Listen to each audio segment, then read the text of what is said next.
Let's talk about chalk. Some people refer to it as climbing chalk, but actually it's been in use longer than that. This one has been marketed to gymnasts for many decades. This is the same product marketed by a climbing company specifically to climbers, but these are both pure magnesium carbonate.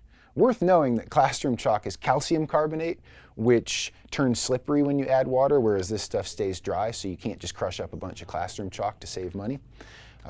Either of these blocks will do the same thing.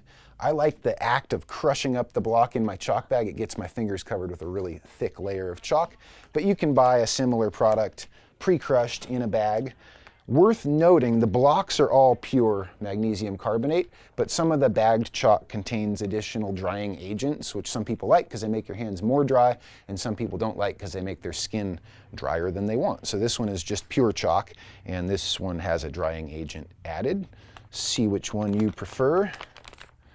And then the other things to talk about are chalk balls and liquid chalk.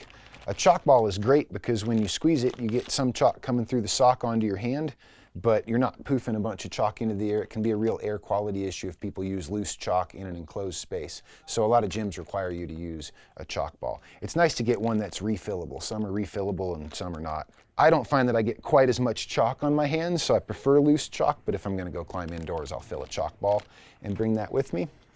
Liquid chalk is magnesium carbonate plus alcohol. So the alcohol evaporates on contact and leaves a really even layer of chalk on your hands.